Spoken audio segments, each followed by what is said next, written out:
নমস্কার বন্ধুরা, আমি শর্মিলা লাহাস কিচেনে জানাই আপনাদের সকলকেই স্বাগত। আজকে আমি আপনাদের জন্য নিয়ে এসেছি গুরজালি মাছের একটি রেসিপি।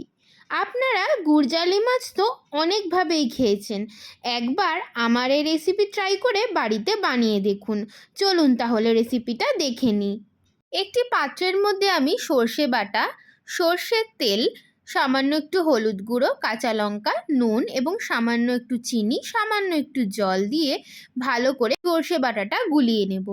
এরপর আমি আগে থেকে গুরজালি মাছে নুন হলুদ মাখিয়েছিলাম সেইটা আমি দিয়ে দেব এবং মাছের যেরকম আমরা ঝোলের আলু খাই সেই রকম লম্বা লম্বা করে কেটে আলুটা দিয়ে উপর থেকে ধনেপাতা কুচি ছড়িয়ে ঢাকনা চাপা দিয়ে রান্না করব 10 মিনিট। 10 মিনিট পর ঢাকনা খুললেই কিন্তু রেডি আজকের আমাদের রেসিপি গুরজালি মাছ ভাপা। সত্যি বলতে এই রেসিপিটা যেরকম সুন্দর খেতে হয় সেই রকমই কিন্তু দেখতেও হয়।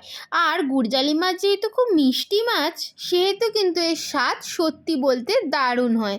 ভিডিওটা কেমন লাগলো অবশ্যই কিন্তু জানাবেন। ভিডিওটা ভালো লাগলে লাইক কমেন্ট শেয়ার করতে কিন্তু একদম ভুলবেন না। আর এই রকমই আরও নতুনত্ব আর টেস্টি ডিলিশিয়াস রেসিপি দেখার জন্য কিন্তু সাবস্ক্রাইব করে নিতে হবে লাহাস কিচেন চ্যানেলকে। চ্যানেল সাবস্ক্রাইব করা কিন্তু ভীষণ সোজা। চলে যেতে হবে ইউটিউবে, সার্চ করে নিতে হবে লাহাস কিচেন চ্যানেলকে সার্চ করে অবশ্যই সাবস্ক্রাইব করে বেল নোটিফিকেশনকে কিন্তু অলে রেখে দিতে হবে। আর যে সকল বন্ধুরা এই ভিডিও ইউটিউব থেকেই দেখছেন তারাও কিন্তু ভিডিওটাকে লাইক করে চ্যানেলটিকে সাবস্ক্রাইব করে এই ছোট্ট ইউটিউব পরিবারের সদস্য হয়ে যাবেন। তাহলে আজকের মতো আমি আসি। সবাই কিন্তু খুব ভালো থাকবেন, সুস্থ থাকবেন। আবারও আমি নিয়ে চলে আসবো আরও একটি নতুন রেসিপি। টাটা।